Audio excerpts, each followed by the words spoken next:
Добрий день, з вами Ольга. Good afternoon, my name is Olga Tomanova, and I want to thank everybody who joins the Ukraine Media Center Ukrinform. It's day 344 of the full-scale invasion of the Russian occupiers in our land, and now we will be talking about the situation in Mykolaiv region. Joining us online is Vitalii Kyiv, the military governor of Mykolaiv region. Good afternoon, Mr. Vitalii. Good afternoon. Mr. Vitalii, was the situation in the region? We know that Ochakiv community is constantly under shellings, which happen on a daily basis. What's the situation as of today?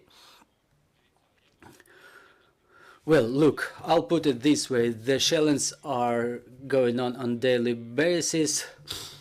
Yesterday and today there were no casualties and significant damage. There were only 3 days that it was not shelled. All these days they're being shelled on a daily basis. Yeah, we understand the situation, but thanks God there are no casualties these days. As to the critical infrastructure in Mykolaiv region, do you have any information? What's going on with the power supply? Do we have any problems in that area? Well, I cannot help but asking obviously about water supply, because it's a big issue for Mykolaiv. Well, talking about power supply in Mykolaiv region, we are within limits without power shutdowns.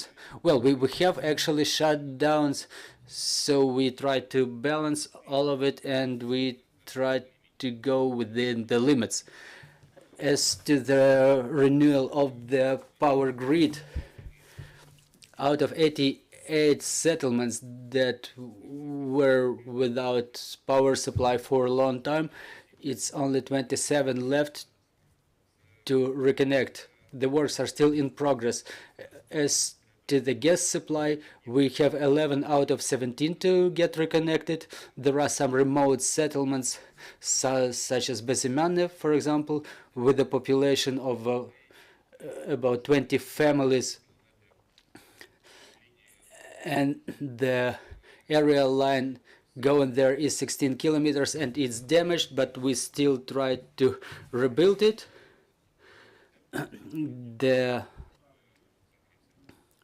As to the heat supply, everything works perfectly. As to the water supply, do you have any forecast when the system will be repaired and you will be able to get the potable water flowing in the system? Well, the matter of water is pretty all right. We have some emergencies, but sometimes after the shelling or emergency shutdowns, we have to do some repair works, but generally the situation is fine. Well, as to the demining, we understand that some settlements along the front lines are constantly under shellings, but is this demining work still in progress, and in what phase are we at the moment? Well, the demining works are mostly focused on the deoccupied territories in Mykolaiv region. It's 10% of the territory which is either mined or which requires additional inspection. It's 270,000 hectares of agricultural lands mostly that we did not proceed to so far, but we have additional teams working in our region, and some foreign teams and humanitarian teams who actively demine the areas where it's most necessary for the civilians. So unfortunately, we keep getting some reports about the explosions. Sometimes it's civilians or humanitarian workers or deminers affected by it. Unfortunately, for the time being, we are the most mined country in the world now, but that process will be going on for a long time. So please follow the advice of regional councils and the regional administrations and representatives of Ukraine emergency services.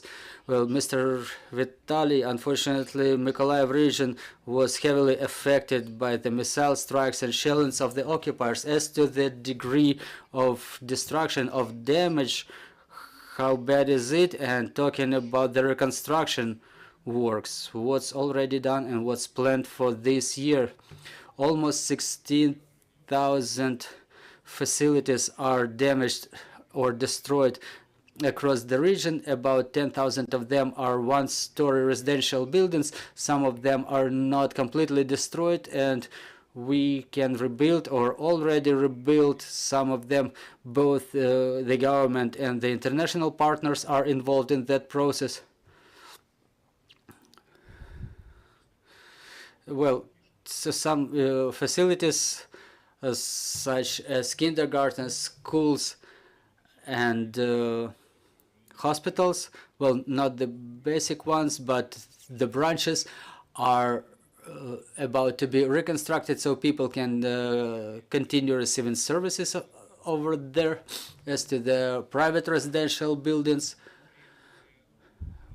there is a program in place, and there is a program in development for the businesses, and it will be available shortly. So the wars are still in progress, but the mass reconstruction will be happening after our victory. We have questions on the floor. Dear colleagues, please go ahead. Good afternoon. During the visit of President Zelensky to Mykolaiv region, he made a statement that we need to get the ports of Mykolaiv region added to the grain deal. Are there prospects in terms of liberation of Kinburn Spit? And with account of the fact that 10% of the lands, of agricultural lands, are mined, what is the plan for spring campaign? Do the farmers have sowing material, fuel, and so on and so forth? Thank you for your question. As to the grain deal we were inspecting, we were talking about the ports of Mykolaiv region. The operators are 90% ready for the works on the grain corridor. However, the liberation of the Kinburn Spit is the additional factor that may open this opportunity to us. First of all, is the agreement of the Russians to have the ports of Mykolaiv region added to the grain deal, because we don't actually target our ships. The threat is posed by the Russians, who were shelling the vessels which were trying to go out of the ports of Mykolaiv region to out to the sea. So it all depends on them. As to the second question of yours, 10% of the territory is a big figure.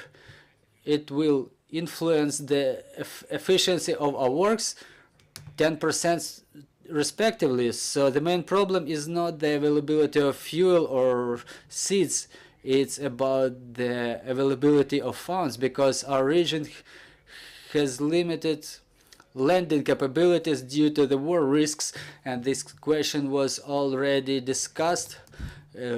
We discussed the establishment of a fund which could ensure the risks of the banks so they could work in this region in terms of lending.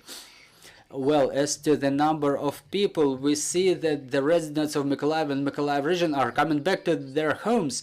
What is the approximate number of people that you see and understand in Mykolaiv region? Well, I will put it this way. I cannot say completely. We see that there is a large number of people coming back. The life is getting reinvigorated.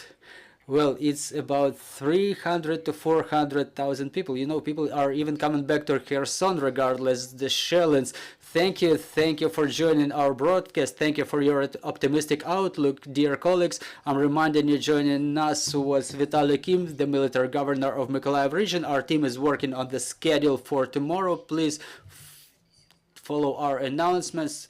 Bear with us, trust in our armed forces, and glory to Ukraine.